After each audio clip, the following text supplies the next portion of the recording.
Welcome to Hill Alcohol and Drug Treatment. This is our Monday night family program, and I want to welcome you all here and acknowledge the effort, especially tonight on a cold, dark, rainy night in February, that you guys took the effort to be here tonight. And I want to acknowledge that that's really special, because what that tells me is the level of commitment that is in this room to change. How many of you are family members or significant others to the alcoholic or the drug addict? Okay, that's awesome. Are there any patients here? That's awesome too, and I love to see that. I can't tell you how important that is. Lindsay mentioned our family program that's going to be starting, and a lot of the times when I give the lectures, and in fact Monday nights are always geared to topics that hopefully the family members will be able to gain from. And almost always I get the question somewhere in the evening about how do we change this legacy in our family towards addiction, because we know that it's a genetic illness. We know that it is truly indeed a family disease. And people that are coming to understand that want to know, how do I make this different for my kids and their kids? How do we change this?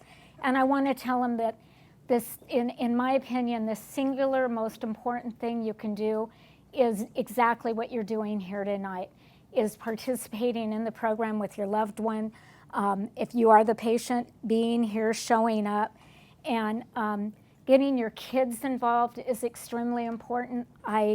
My case, I grew up in a family where my dad was an alcoholic, and I did the typical, not the atypical thing, even though I grew up in that family system, saying that, you know, when I grow up, I'm not going to be an alcoholic or marry an alcoholic, and I actually did both.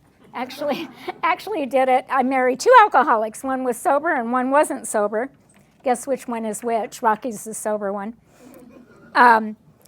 But that is the typical, and when I say it's the typical thing, what I'm saying is that without help, we tend to repeat the roles that we played in the family.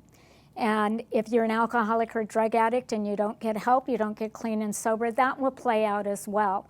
And you add the genetic component into that, and there's just such a high rate of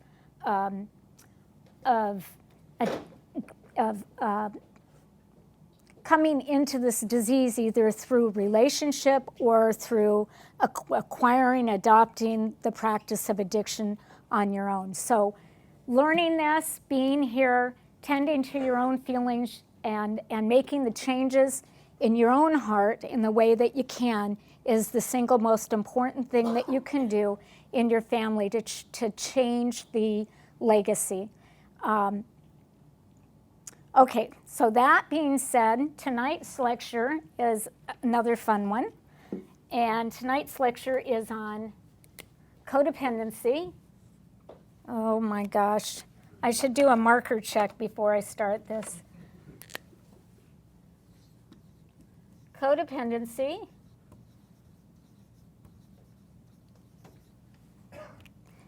Okay, and here, I welcome all you guys, but I'm going to erase you. Okay, so who gave that great definition of codependency? Would you repeat that for us? Putting someone's well-being above your own. Okay, very good, very insightful, very good. And so I want to assure you that if you love an alcoholic or a drug addict, you are in the right place tonight, because what we're going to address tonight in this lecture called Codependency, what we're going to be addressing is the people that are in close proximity emotionally with the alcoholic or the drug addict. And what we're going to be talking about is specifically what happens to those people in relationship to the alcoholic or addict. We spend a lot of time in treatment talking about the disease of addiction, and tonight we're going to kind of switch that up a little bit, and we're going to focus in on what happens in the disease of the codependent, or what happens for those that are caught up in in the issue of what happens when you care about someone who is addicted to alcohol or drugs. And I was just going through my meditation book. This is really, you can tell I've had this for a while. This is really torn apart. Pages are falling out. But I was looking through this, and I want to read you. This is not today's reading. This was from January 17th. But I wanted to read it because it spoke to me about codependency. And it says, I will not take the fall for anyone anymore. If I misbehave, I will promptly admit it, and I will take steps to rectify things. I will keep my side of the street clean. If someone else misbehaves, it's theirs to correct, not mine. I can manage a relationship I can't manage a relationship conflict from both ends. When I try to do that, I wind up feeling and looking crazy. If I am sincerely trying my best today, that is all I can ask of myself. I cannot resolve everything. With some things, I simply need to do my best and then move on. I will make sure I am practicing the principles of the program and release what I have no control over. Today, I can take a risk.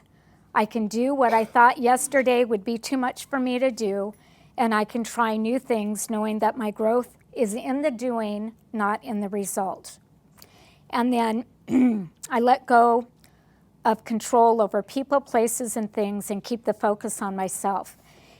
And then it says, if you hear a voice within you say, you cannot paint, then by all means paint, and that voice will be silenced. And guess who said that? Vincent van Gogh. Very impressive. Okay, so I want to start out by doing something that's going to be very difficult to do, and that is to further define what we mean by codependency. And there's several definitions that I want to share with you. One definition is that it's a collective syndrome of attitudes, beliefs, and behaviors that can emerge as people attempt to adapt or emotionally survive the disease of addiction. Do you want me to repeat that? It's a collective syndrome of attitudes, beliefs, and behaviors that can emerge as people attempt to adapt to the disease of addiction. And so last week, I think it was Kelly maybe, Kelly, right, not Mark. Kelly Mark, that shared with me, you remember if you were here last week and I was trying to give examples in nature of adaptation and how animals will adapt to their environments. I was given the example of cats are the best adapters in the world. And I'm not going to remember this perfectly. You have the leopard that is a jungle cat, right? So they have like the camouflage thing going on. And you have the panther, which is black. And how's that cat adapting? He hunts at night? Yeah. Okay, so he has to be black because of the night. And then there was another cat, the snow cat? The snow cat and the lion on the tundra, the same color as the tundra. Okay, so it's all about the cats, so just remember that. And like cats, we are amazing as human beings. We are amazing at adapting to our environments and to our situations. And codependency, I think, is a really good example of how we as human beings will adapt to the situations that we find ourselves in. And so I want you to look at tonight's information, especially if you're codependent, and especially if you haven't had these concepts introduced to you before. These can kind of hit you right between the eyes. And if they do, it can be a really painful experience. Murray, would you mind grabbing me some water? I have a feeling I'm going to start coughing, which wouldn't be good. Oh, bless your God, handy dandy, man. Ask for it, and it's right there. So I don't want you to think of codependency as being something that's wrong or something that's bad. I want you to think of codependency as just a way in which we survive and that we're doing the best we can when we have to do it. And the door is being opened for you in this program that there might be a better way for you, especially if your codependency has gotten painful for you. There's going to be a lot of parallels that I'm going to draw tonight between codependency and chemical dependency. I want you to listen to those. I want you to listen for those. I want you to listen for ways in which the experience of being in a relationship with an alcoholic and an addict is a lot like being the alcoholic and addict when it comes to the emotional level. So Melody Beatty, anybody know who she is? So she wrote, who said yes? I heard somebody say yes. Okay, great. So Melody Beatty wrote this great book. Actually, she's written a couple of great books. Codependent, No More, and then another book she wrote is Beyond Codependency. And in those books, she really defines what we're talking about here tonight. So if any of this strikes a chord with you, you want to learn more about it, or you think that somebody you're in relationship with needs to learn more about it, you can pick up those books at Barnes & Noble. Probably could get them on Amazon, I'm sure. They're well-read, well-known. This definition of codependency comes from Miss Melody Beatty herself. And she says that a codependent person allows another person's behavior to affect him or her, and then becomes obsessed with changing that person's behavior, even when, and this is, so we'll stop there. Okay, so let me read that again. That wasn't exactly graceful. So Melody Beatty says that a codependent person allows another person's behavior to affect him or her, and then becomes obsessed with trying to change that person's behavior. So what is the key word, do you think, in that definition? Obsessed. Right on. Perfect.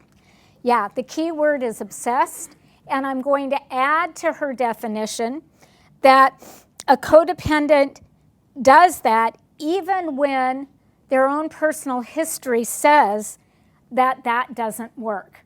Even when their personal history says that I can go about trying to change you, I can be indeed obsessed with changing you, and you don't change.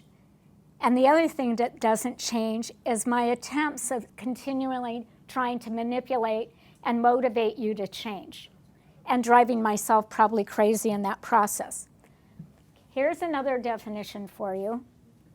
You can write Ian's name on the board again later. Okay. So another definition of codependency is by this guy named Bobby Earle that I heard speak a while ago. And Bobby Earle said that if you flash the light of a normal person up on a heart monitor, on an EKG screen, he said if you flash the light of a normal person up there, he said, it would look like this. And if you saw something like that on a heart monitor, you would say that's okie dokie, that's all good. And then he said if you flash the light of the chemically dependent person up on a heart monitor, Bobby Earle said it would look something like that. And if you were a medical person, you would say that's not okie dokie, that is crisis, that's a big problem. That's crisis, and if there's not some sort of intervention real fast, this is not life-sustaining. And then Bobby said, if you took the life of the codependent, and the life of the codependent, again, are people that are in close relationship to the alcoholic or addict. So who am I talking about here? Who is codependent by that little bit of definition? Oh, you're raising your hand, you are? Yeah. And in relationship to Kelly Mark, who are you? His wife. Okay, so you're the wife. So spouses. Oh, I was supposed to answer there. That's okay. You did perfect. You did just fine. So spouses, who else? Parents. Parents, children, siblings, friends, fiancés. Let's go back to parents for a minute. Parents of any age child, doesn't matter if we're talking 14 or 40, any age child. We mentioned the parent support group that happens here on Thursday nights. That's a free support group. You don't need to be a patient here to come or related to a patient here to come. It's open to the community. And that support group is attended by parents whose kids have grown up, but they haven't moved past their own codependency, so they continue to attend that group, or they choose to attend that group. Okay, so that again, it doesn't matter, 14 or 40. So anybody else have any other suggestions as to who might fit that criteria of those who are in close relationship to the alcoholic or the addict? I'm going to get a little creative here and out of the box. Anybody want to go there with me? How about your healthcare providers? Any prescription drug addicts here? You don't need to raise your hand. Just, we can just acknowledge that most likely there are, or that some people in the room maybe have been addicted to prescription medication at some point in their addictive process. I've had people here that have inserted this at this point where they've said my drug dealer, possibly could be codependent. Employers, supervisors. Excellent, thank you for bringing that up. Coworkers, employees, and supervisors. Those who cover for the alcoholic or the drug addict, those who make up for the alcoholic or the drug addict. Those are good examples. Thank you for sharing that. Okay, so back to here. All right, so we have the normal person, we have the chemically dependent person, then we have the codependent person. And if you took the life of the codependent person and you flashed that life up on a heart monitor, it would look like this. And you don't need to be a medical professional. You just had to watch a certain number of Grey's Anatomy episodes to know what this flat line means. What does that mean? That means no mas, no mata, no more. It means dead. And usually there's chuckles in the room when we do that part. But you know what else is in the room when I do that part?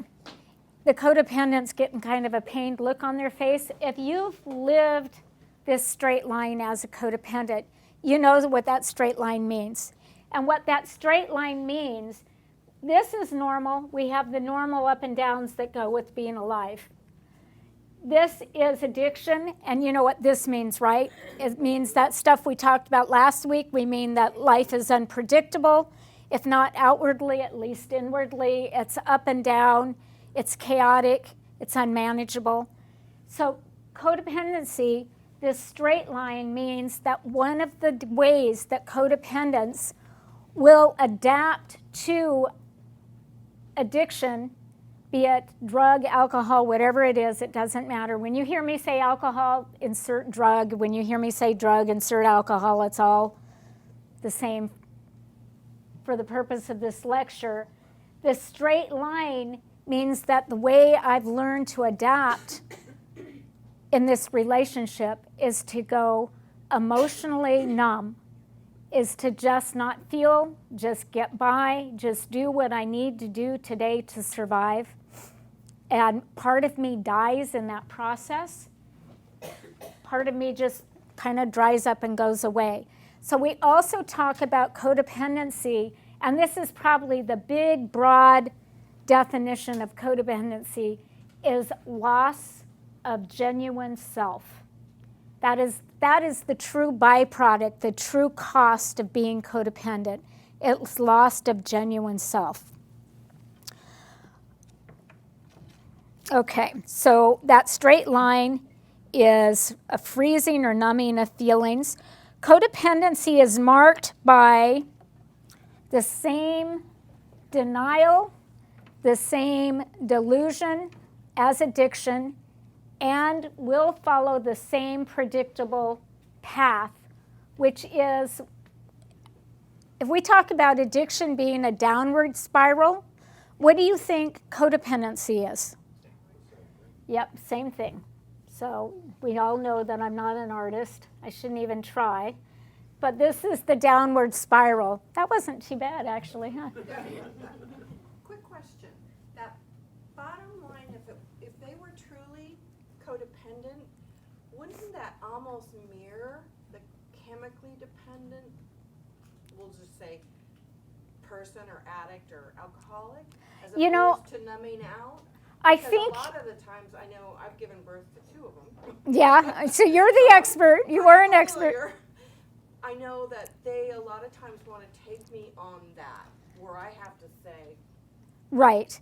I think that that's definitely a really good point, and I'm going to talk about that later on in the talk.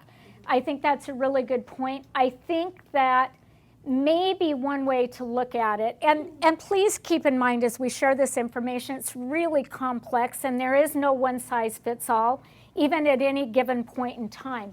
But I think that one of the ways that I want you to kind of look at what's going on is we have, and this kind of might answer a little bit of the comment that you had for me after the lecture last week. I don't know if it will or not. But we have the outward manifestation of codependency and we have the inward manifestation of codependency. And that might be a little bit of what you're talking about here.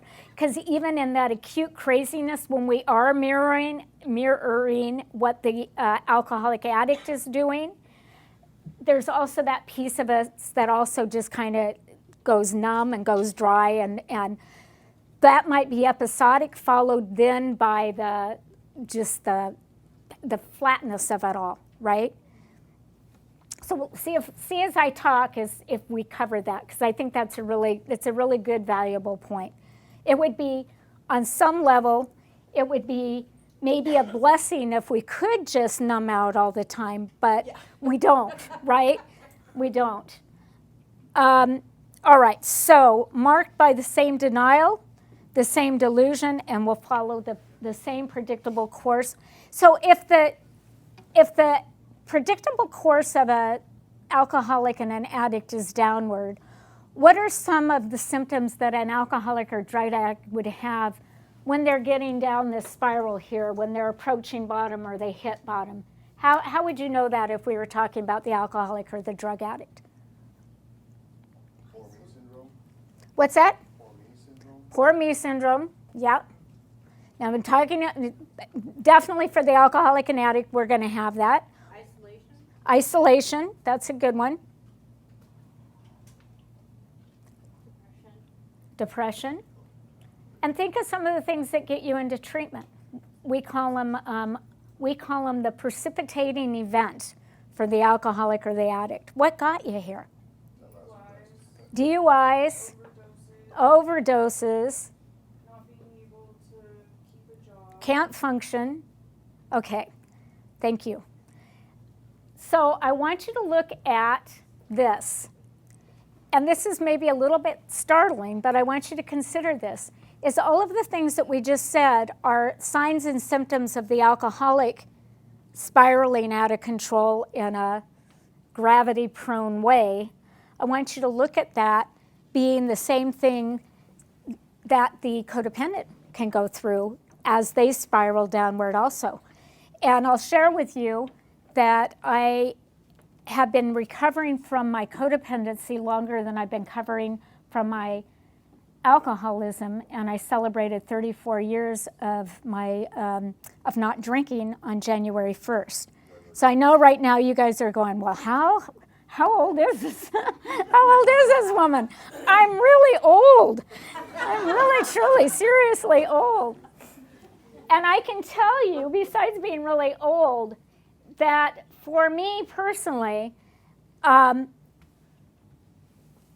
codependency was actually, for sure, was at the core of my alcoholism. And I believe that the codependency is at the core of every alcoholic's and addict's addiction. I truly believe that. And I believe that if in the recovery process, the alcoholic or the drug addict does not confront that codependency, the pain of staying clean and sober will get to be so great that they will relapse. So I think when we talk about relapse prevention for the alcoholic and the drug addict, we have to address healing from those codependency issues. So, and again, I'm getting ahead of myself, so we'll talk about those codependency issues. So hitting bottom from the codependent looks the same way. So anxiety, depression, insomnia, those are inward manifestations. Getting messed up spiritually, whatever that looks for us as individuals. loss of meaning is what it would look like for me, is just not being sure, like what's this life thing all about? And then the outward. For me, I lost more days due to my alcoholic husband's drinking than I ever lost because of my own drinking. Legal issues. You said you begin to mirror, so I don't know how often that happens in terms of the legal arena, but definitely in terms of health. Codependency or codependents are really, really, really prone to stress-related illnesses, such as what? Heart, blood pressure, migraines, GI problems, PTSD. What did you say? Gray hair. Gray hair. Premature aging. I'm going to blame all of that on him. Yeah. Yeah. So a lot of health issues related to codependency as well. And so let's look at this word. Let's look at this word, enabler. You guys heard this word before? So last week we talked about the roles in the family system as it related to the kids in the family system.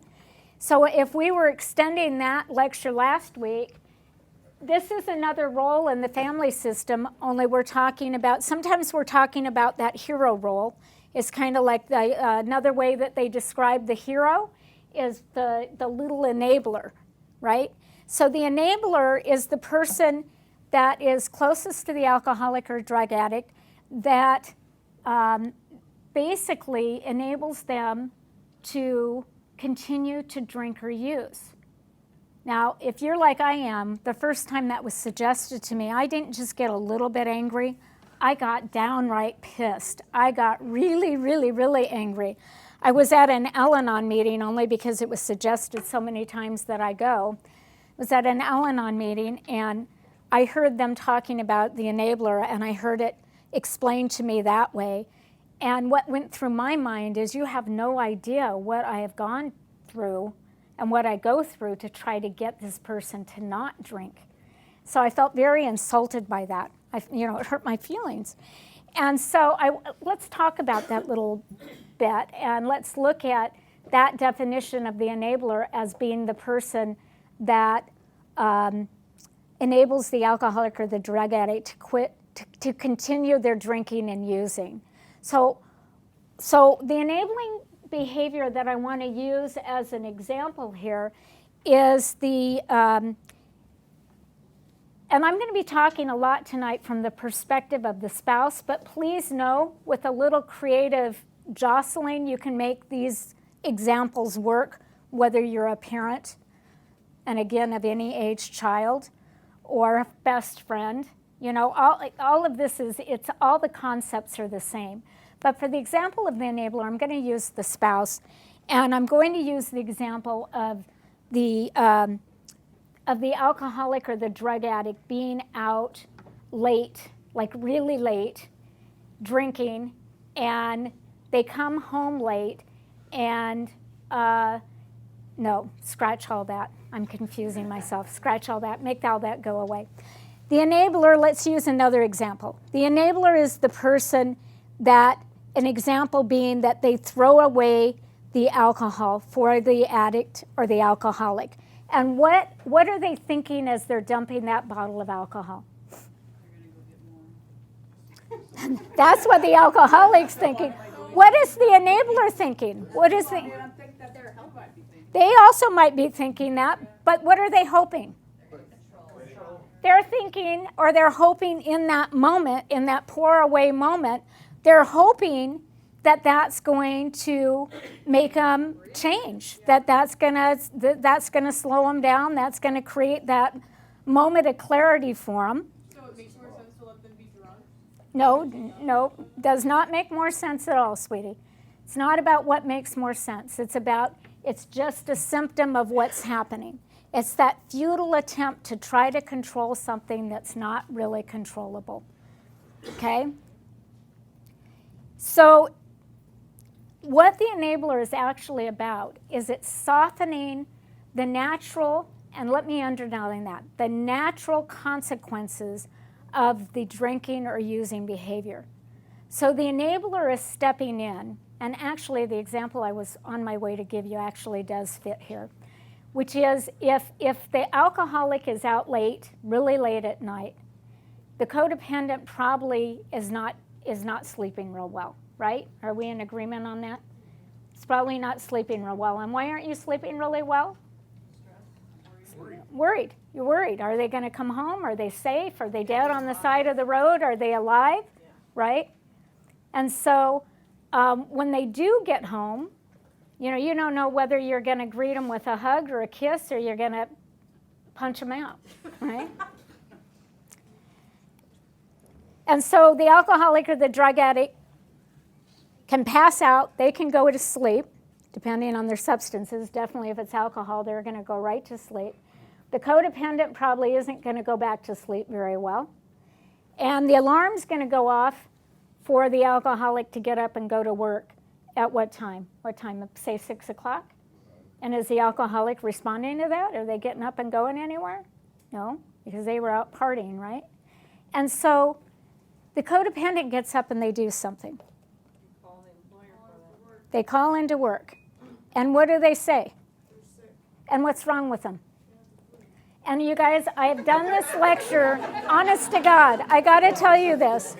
Honest to God, I have done this lecture for, I've worked in the addiction treatment field for probably 40 years. I've done this lecture for probably 35 years, or some form of this lecture for like 35 years. I have never, ever, ever, ever thrown that example out to an audience that didn't get that exactly right. And I didn't pay you, did I? I didn't even pay her. But we get that, just sugar. We get that right because it's a classic example of what the enabling is. Because what just happened in that example is that the codependent unknowingly, and that's a key word, the codependent unknowingly just removed a possible negative consequence of the drinking behavior. And in this case, what would have been a possible natural consequence of the drinking behavior? Loss of job. Because, hold on, because check this out. This is really, really, really important. There is one thing, and one thing, I won't go that far. There is one thing that we know for sure that the alcoholic or the drug addict is going to respond to. When I say respond to, I mean is going to prime them to be receptive to the idea of getting help or making serious change. And what is that one thing? Because this is the part where everybody kind of sits on the edge of their seat and goes, I want to know the one thing. Come on, give it to me. What's the one thing? What is it? What is it? What is it? What is it? And what is that? Keep playing that. Like loss of job. Who said it? Somebody just said it. Pain. Pain. The one thing guaranteed to motivate the alcoholic or the drug addict to getting help and making sincere change is pain. And pain is created by those negative consequences. Now, my dad was alcoholic. My dad was an attorney. My dad was high functioning. I grew up in a privileged household. He didn't wear his alcoholic pain on the outside in the way of lost job, legal consequences. He was the judge, right? He didn't end up in the courtrooms on the other side of that deal. So negative consequences can look really different. What my dad did have was the internal negative consequences in the form of that demoralization that they talk about in the big book of Alcoholics Anonymous, of that internal sense of just complete devastation at who is this person that I'm becoming? Who is this person that is hurting my daughter or is hurting my kids or is hurting my husband or hurting my mom or hurting my dad? Who is this person, right? That's a negative consequence. And when we get slapped upside the head with those negative consequences, and it creates that sincere pain inside of us, those are the moments that we are most likely to get help. And when we have the enabler, which are those people that love us so genuinely and so sincerely that those negative consequences get removed from us, then it's like we are softening the natural consequences of the drinking and using behavior. And in doing so, we're delaying the day of reckoning. We're delaying the day that they might sincerely go, okay, I'm ready, okay? Now, when I say, okay, I'm ready, I got to share with you another bias that I have. And that is this, is that people can come into treatment when they are not sincerely ready. And in the course of treatment, they can become sincerely ready. That's been my experience in, decades of doing this work. Is people can come into treatment because they're being drugged into treatment by that codependent person.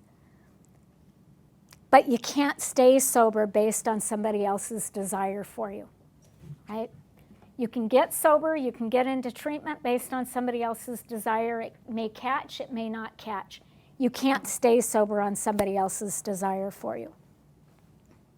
I want to talk a little bit about this word. Let's talk a little bit about the word denial.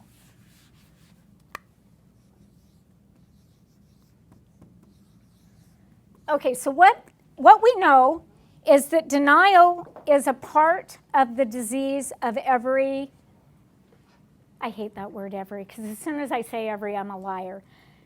Denial is the part of, frequently is the part of the alcoholism and the drug addiction. Denial is the piece that we spend a lot of time in the first 8 weeks of treatment is trying to identify the individual's denial, help them to identify how they deny their disease, and then help them in the process of dismantling their denial system. So what does an alcoholic's or drug addict's denial sound like? I can quit whenever I want. I don't have a problem. I don't have a problem. I'm doing it because of things that happen to me. I'm doing it because of things that happen to me. So what are some of the things that happen that people might drink over? Loss of spouse, or my spouse isn't here. They might work a lot and I'm left alone a lot. My spouse isn't nice to me. My spouse is too nice to me. Believe me, over the years, I've heard them all. Any other forms of denial that you can think of? What about if you're a younger person? Come on. I'm too young. This can't happen. How old are you? 20. Can it happen when you're 20? Apparently so. Apparently so. But thank you for sharing that. That's a really good example. What's another young person's denial? My friends do it. Everybody's doing it. Everybody's doing it. And so, it's not me. I'm not the one that has the problem, Mom. You're the one with the problem, right? Somebody else said something else over in here. That they're invincible? Yeah, denial that anything really bad is ever going to happen. I couldn't die as a result of this. So I can take that information in, because we pound that in the program. We pound that this is a very real, potentially terminal disease. But if you're invincible, you're in denial that could apply to me. It might apply to Kenny, but that couldn't apply to me, right? Yeah, good example. Also, a lot of the kids I've heard from are so many of them. They go, I was just going to try it once. I want to try everything once, Got to try it once. and then boom, shove that in there. Yeah, because if we're talking about this being truly a genetic illness, it takes two things to develop the disease of addiction. And what it takes is the genetic predisposition, so you got to have the genes right, and then you have to have exposure. So I can have the genes of an alcoholic or a drug addict, but if I don't have the exposure, it's not going to happen. I can have all the exposure in the world, but if I don't have that gene, I'm just a heavy drinker. It's a period of time and it goes away. Okay. So let's talk about denial when it comes to the denial system of the codependent. And I want to tell you, again, in my experience, the denial system of the codependent will put the denial system of the alcoholic, the addict, to shame. The denial system of the codependent is more extreme, is more sophisticated than the denial system of the alcoholic or the addict. And so I believe that that's true because it happens on two levels. It happens in two layers. The first layer of denial for the codependent is the layer that says the same thing that the alcoholic and the addict says. Basically the same thing. She's not really alcoholic because of X, Y, and Z. It doesn't really fit because of X, Y, and Z. So I'm more comfortable calling it something else. I'm more comfortable calling it she's just drinking a lot or using pills a lot because of stress, because of situations, right? And of course, when the situation changes, then the drinking and the using behaviors will change, right? So on that level, the denial system of the codependent is like the denial system of the alcoholic or addict, minimizing and justifying and rationalizing, right? But now for the codependent, I think it goes a layer deeper. And that layer deeper is about, at some point, the codependent comes to terms with shoot. I think they really are sick. I think they really don't have the ability to control alcohol or the drug. I think they truly, truly, truly are sick. I think that they might have a disease, right? We come to terms with that thinking, so we crawl out of that level of denial a little bit. But what we continue to be in denial of is denial where it comes to self. What we continue to be in denial of is that in some way their addiction has significantly impacted me, that their addiction has changed the shape of my heart forever. Do you know what I mean by that? It means that because of their addiction, doesn't matter how I got here, it just means I have been impacted by the alcoholism or drug use of another person. Really important. This is a really big takeaway. I really want you to get this because the codependents usually believe that all that needs to happen in order for me to heal myself, in order for my heart to heal, all that needs to happen is they need to just quit the addictive behavior. Say, if you quit drinking and you just get back up on the horse and you act right and you do the right things and you quit smashing up the car and you go to work and you be a nice wife for dad or be a nice husband for mom or whatever the dynamics are, if you can just change, then I'm going to emotionally heal. And I want you to know right now is that there is no amount of sobriety that is contained in that other person to heal you. There is no amount of sobriety contained in that other person to heal you. So where does that leave you? Where does that leave the codependent besides screwed? Find a different way to find your happiness. Yeah. Again, I said look for the parallels between alcoholism and codependency. Don't let me walk right off the stage. It'd be really bad. It leaves you in the same boat as it does the alcoholic or the drug addict. And what I mean by that is the addicted person has to do work. You know, they'll tell you, treatment is not easy. There's a lot of assignments. There's a lot of need to do's, you need to do, but I don't want to do, but you're going to do. There's a lot of stretching in treatment and in early recovery of things that you have to do to heal in order to get better. And recovery from the codependence is the same thing, is that the person suffering from the codependency needs to do their own work. They need to make their own changes. They need to get their own program of recovery going on. And that can take a lot of shapes, that can take a lot of forms. It can happen in the form of Al-Anon, it can happen in the form of Alateen. Hello, Rexy. It can happen, yeah, co-counselor.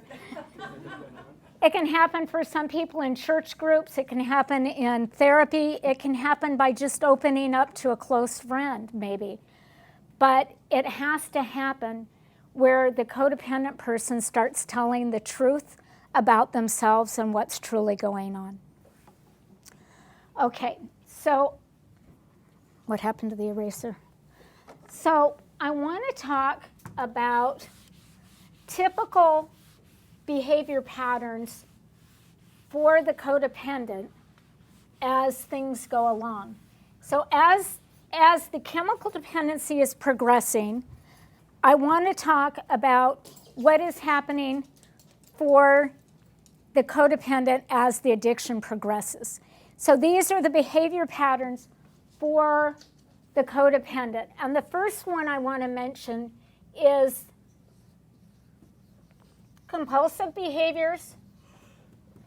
And another word for compulsive behaviors is this word that nobody much likes, is controlling. Okay, compulsive and controlling. So what is it that the codependent really, really, really wants to control to get a sense of normalcy back? What is it that you really want to control? The addiction. The addiction. And specifically, you want to control the drinking and or using behavior, right? And so a lot of the energy from the codependent goes into various ways, some conscious, some not, in controlling the drinking behavior of the alcoholic, the drug addict.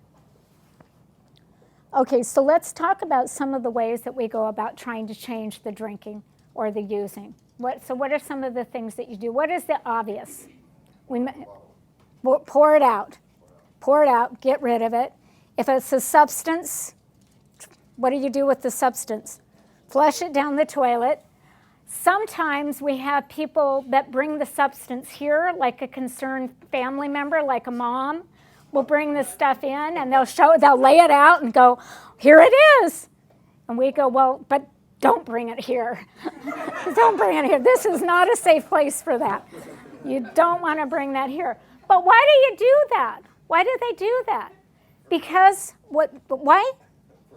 For help. They want help. And somehow we think that at least if I know what it is, like knowledge is power, give me some data on it, fill me with some information, because we feel so powerless behind it, right? We feel so small and so powerless behind it. So the one thing we want to control that we can't seem to control no matter how hard we try is the drinking and the using behavior. What are some of the unconscious ways that we go about trying to control the drinking or the using of the person that we love? Don't give them any money. Okay, very good. You stop bringing the alcohol in the house. Okay. Take the keys. Or you just don't go out. Get the money, get the keys. Okay, get a little deeper, dig a little bit deeper. Do what? Was that good? You won't repeat it? Track his whereabouts. Okay. Okay. So some of the other ways that I want you to think of that might be ways of trying to control is by trying to find the right thing to say at the right time and the right voice to say it in, right? And so so we try being really nice and saying it in a really nice way. And then we try getting really angry and we blow up and we say it in a really inappropriate way. And then we might try to outdo them with our badness, like I can be worse than you are. We try to teach them a lesson subconsciously. That might not even be a conscious thing that we do. We try whining, but we don't know we're whining. You know what whining is? Whining is anger coming out a narrow opening. Somebody told me that once. I thought that one was really good. So we whine, we get angry, we get nice, we beg, we plead.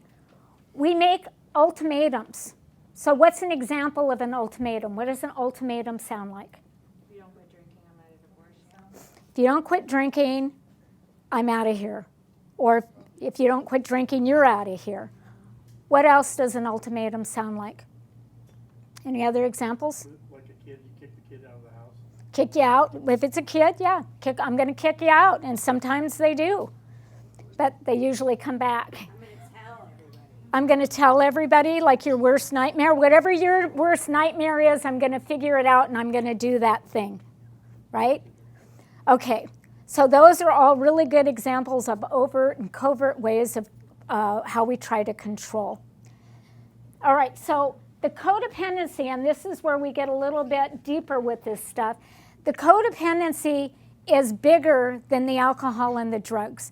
The codependency goes beyond trying to control the alcoholic or the drug addict, because the reality of living with a person that is addicted to substances that you love and you cannot control for the life of you, the reality of that scenario is it's devastating. It is devastating. I've heard codependents describe it to me as it's like being on a roller coaster. It's not my roller coaster. I'm not in charge of it. It's like going up the real steep places. You get to the top, and then it drops down, and then we do it again, and I want off, and I can't get off.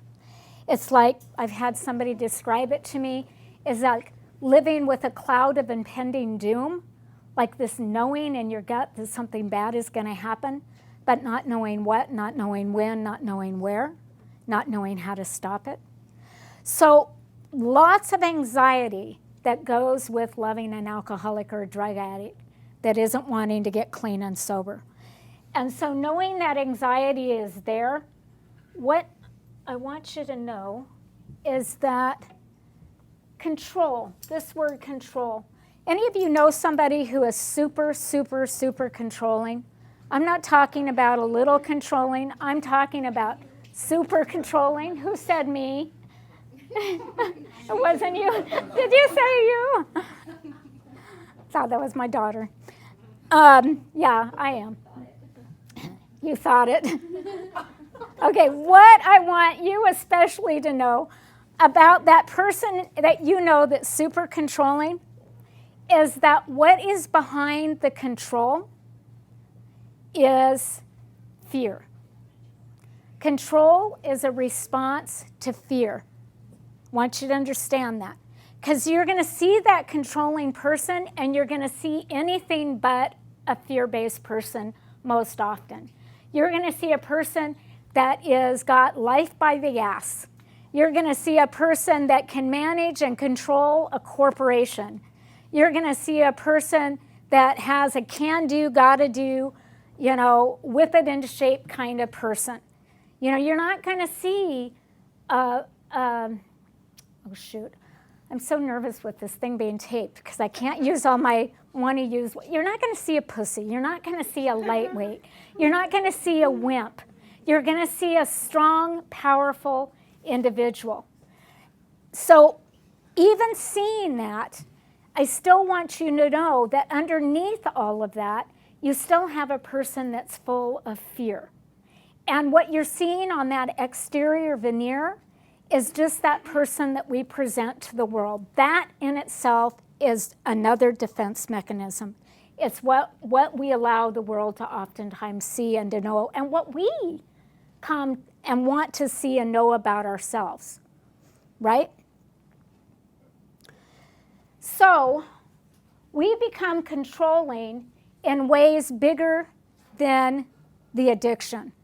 And so what I mean by that is because we have this fear going on, we adopt behaviors that we learn we can use that make us have a greater sense of control and manageability in our life, when the reality is that we don't have much control and we're not really feeling like life is really super manageable.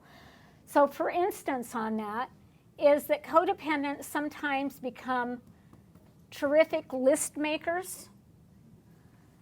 Okay, this is where people start jabbing their elbows. Become terrific list makers. We like our lists because it's black and white. We can manage it. It's all ours. I'm the only one that can add on it, take away from it. I'm in control of it. We come to really enjoy schedules, and we get really messed up when somebody else messes with our schedule. We don't like when somebody else messes with our schedule. The more the codependency progresses, the more rigid we get with our lists and our schedules, our routines. We like routines. So if over here, if I used to be okay with like, hey, we're going to take the kids and go camping this weekend, and it's 10 o'clock on Friday night, if I used to be able to roll with that and I can't anymore, chances are it's a symptom of the codependency, right? Or if I used to be okay with all of a sudden, somebody's coming over for dinner and it's last minute, I maybe used to be okay with that. I've gotten rigid. I don't do surprises well anymore, okay? Yeah. There's nothing impulsive about me anymore. Another way to put that is there's nothing spontaneous about me anymore.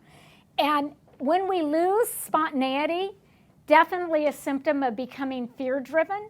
And when I lose that spontaneity, I've lost a piece of myself because life is spontaneous and I'm losing out on those opportunities to just roll with it, whatever it is.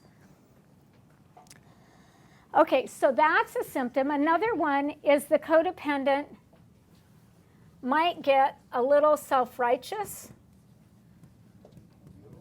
A little. Might get a little bit self-righteous, and we're going to talk about that R word in a minute.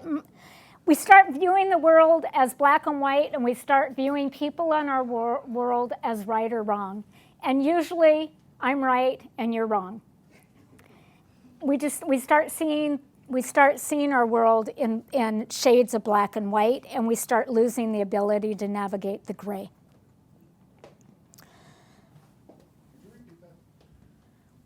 Do you really want me to? Okay, we start seeing, because I'll tell you, codependents, when I give this talk, this is hard to hear. Codependents start getting self-righteous. We start seeing the world in terms of black and white, right and wrong, and I'm usually on the side of being right, and you're on the side of being wrong. We set ourselves up on a pedestal, at least outwardly. There's that veneer. It's that veneer thing again. On that veneer, I'm up on that pedestal. The truth of the matter is on the inside, at my core, I'm anything but on a pedestal. My self-esteem is as low as the self-esteem of the alcoholic or the drug addict. That is the truth. The third one to look at is codependents tend to get a little martyr-like. And again, my apologies. If you're codependent and you are relating to any of this, this is really hard stuff. This is hard stuff to look at about ourselves, but like the addict and the alcoholics in the program, we have to look at that hard stuff. So what is a martyr? What is a martyr? Sacrifice yourself for others. Oh, who said that? So smart. A martyr is a person that will sacrifice themselves for somebody else. A martyr is a person who says, if I want it done right, I better do it myself. If I want it done at all, I better do it myself. And the truth is, when you're living with an alcoholic or a drug addict that's on a roll, that may be your reality, and that may be the truth, right? That might just be the way it is. Somebody said resentment. Yeah. this is where the resentment comes in. Martyrs, you do that stuff, and we take care of all that business for the other person. I've talked to moms that have done homework assignments for their kids. Yeah, sometimes, right? When I was married to husband I think this was husband number 2, the alcoholic drinking one, the drill in our house was that, he used to mow the lawn. Well, as his alcoholism progressed, he didn't mow the lawn so much anymore. So, I would mow the lawn and feel all self-righteous and angry and resentful about that. What is the difference between a resentment and just anger? Resentment is old. So if Kenny comes up and Kenny stomps on my toe and he does it on purpose, if he does it on purpose, he stamps on my toe and it hurt, do I have a right to be mad at Kenny? Yeah. So I have a right to be mad, but 5 years later I'm still mad? That's gone from like normal anger that anybody would feel into I really have a resentment about that. It's really, I haven't let go of that. It becomes old. That's the difference between old anger and in the moment kind of anger. So behind this, we get resentments. The other thing we get is compulsively self-reliant. Check out that term, compulsively self-reliant. That means it's hard for the codependent to trust anyone. It's hard to trust that anybody is going to take care of what they say they're going to take care of. So we get really, really, really broad shoulders, and the sense is that we have to carry it all or it's just not going to happen. And so the codependent keeps saying, yeah, okay, I can do that, I can take that on. And we pile on more and more stuff, or more and more stuff just happens to get piled onto us. And as it does, we get more and more resentful. Rex. What do I mean? Does anybody get a clue of what I'm talking about when I describe eggshell behaviors? Walking on eggshells. What does that mean? You don't know what's going to set them off. Maybe drink more, take more drugs. Yeah. Eggshell behavior means I will go to any length to not upset you. I will go to any length to not upset you. Because there's a fear that if I upset you, there is a price that's going to be paid for upsetting you, and then it's my fault, right? And then we go with the guilt and the feelings. So eggshell behaviors is peace at any price and don't rock the boat. Peace at any price and don't rock the boat. So we learn to live carefully around that person, because the emotional climate that I talked about last week, that emotional climate is extremely fragile. So I have to censor my words. So if I need to ask for something or I need to say something, I'm very careful in the way I say it. Yeah. So be nice. So no matter what, try to be nice and try to just get through today and make today okay. So are you saying that we shouldn't do those, we shouldn't walk on eggshells, we should just say whatever we want? Yeah, but let me clarify that, because that's kind of like giving bullets to a guy holding the gun, right? So let's clarify that. Yeah, no, because I think when she didn't always say whatever she wanted anyway. because it's black, it's that's black and white kind of thinking. So codependence recovery is learning how to tell. Okay, check this out. It's important. This is another one that I want you to grab hold of and take home. Codependent recovery is learning to tell the truth about the way you feel in a way that doesn't intentionally hurt yourself or others. So I'm going to repeat that. Codependent recovery is learning to tell the truth about the way you feel without intentionally hurting others or yourself. That's huge. I mean, you can spend a lifetime getting that part right? So the reality is yeah, let's talk about the consequences of living on eggshells. What is the price for the person that lives on eggshells and has to be carefully? Relapse, if you're the alcoholic. Because let me clarify this, because I will get this question after the lecture. And the question will be, is Debbie, can you be both codependent and chemically dependent? Yes, absolutely. Living proof. Yes, absolutely. Absolutely, you can be, right? Absolutely, you can be. And so I forgot why I just said that. Walking on eggshells. The codependent person would be like trying to, they want to do some, like watch TV, a certain program, but can't because the alcoholic or drug addict is in the house ranting and raving, and so they just turn it off and let it go calm.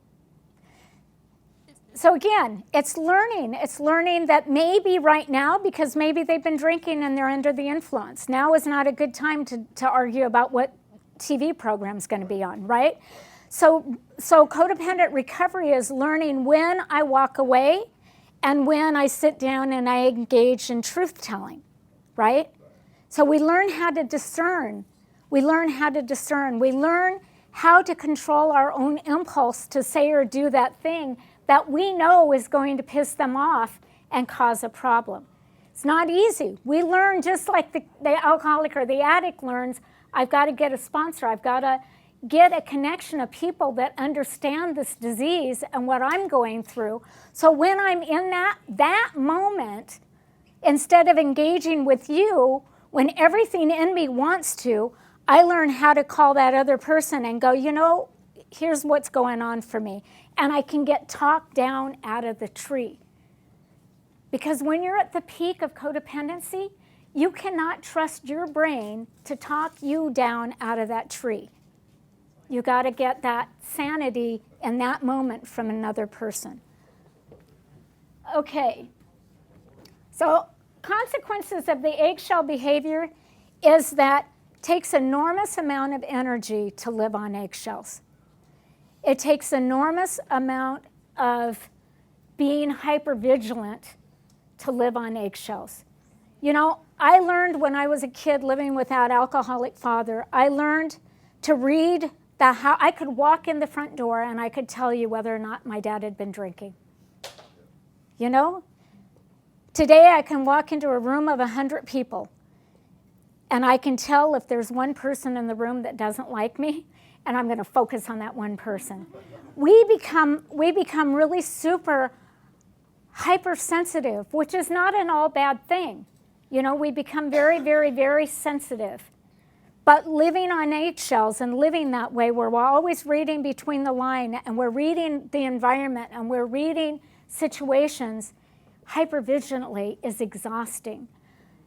One of the primary symptoms that codependents report somewhere along the line here is insomnia.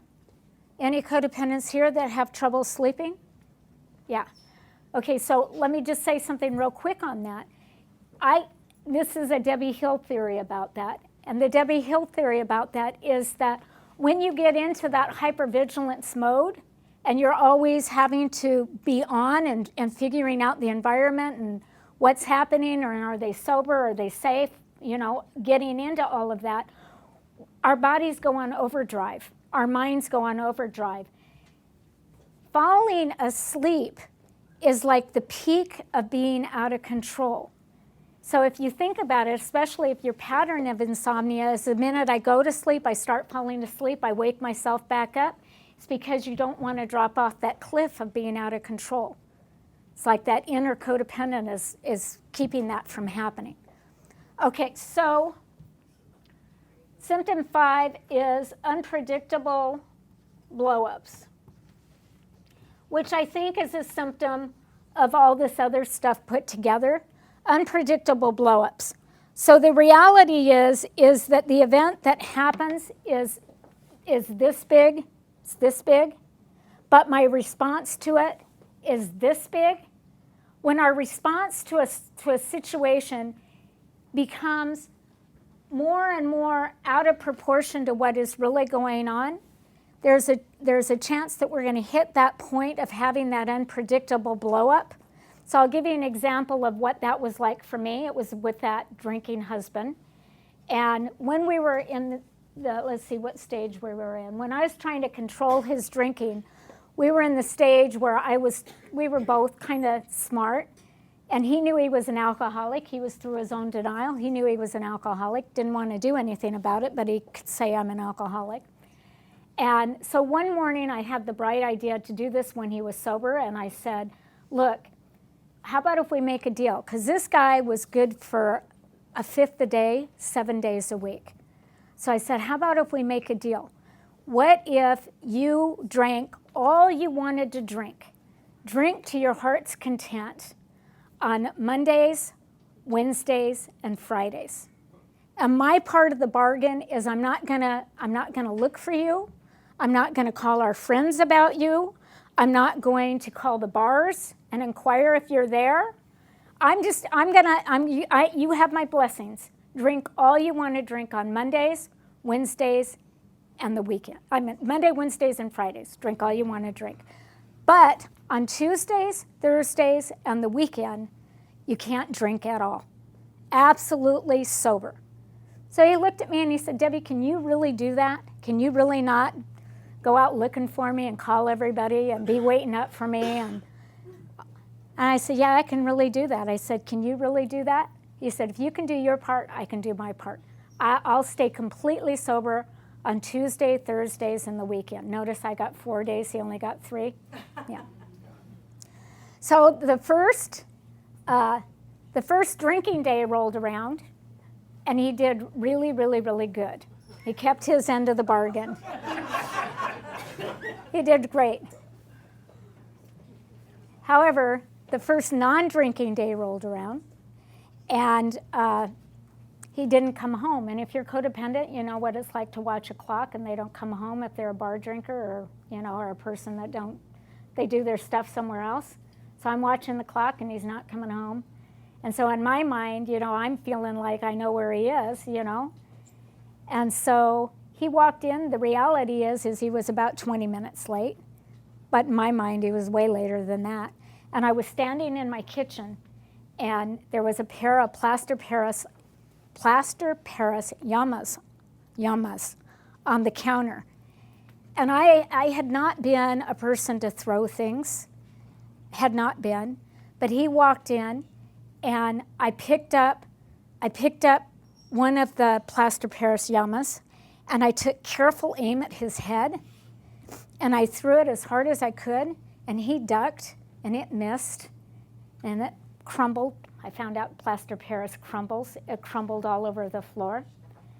So I picked up the other one. I took better aim, and I threw it, and he ducked the other way, and it hit the wall, and it crumbled, went all over the floor. And the next thing you know is I'm sitting in the plaster Paris and all this broken stuff, and I'm sitting on the floor, miscontrol freak, right? I'm sitting on the floor, and I'm rocking, and I'm crying, and he comes over. He's sober, don't you know? He comes over, and he sits on the floor next to me, and he puts his arm around me, and he's kind of rocking with me, and he's saying, honey, we got to get you some help.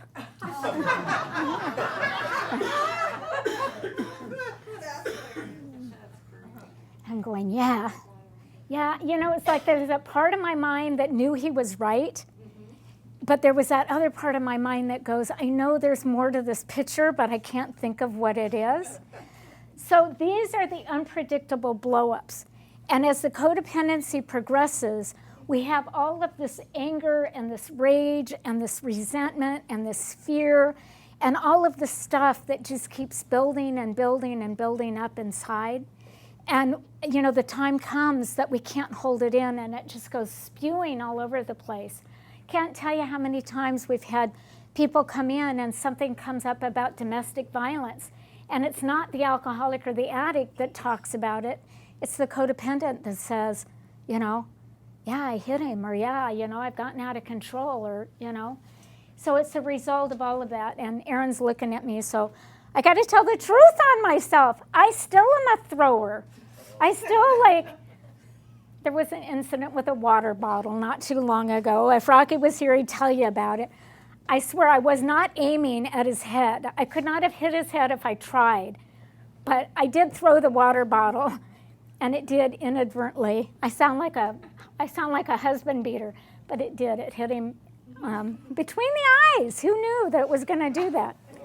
So, 34 plus years of codependent recovery, it's a journey. It's not a destination. There's still more growing. There's still more learning to do. It's an active, involved process. And we come to know ourselves. We come to learn when we're wrong, i.e., like we promptly admit it, like with the water bottle. It's like, oh God, I felt so ashamed and so demoralized. But you know what? Instead of making it his fault, recovery said, I did that. It wasn't his fault. It wasn't the TV station. It wasn't that. It was me. And that's recovery. That's what the difference is today.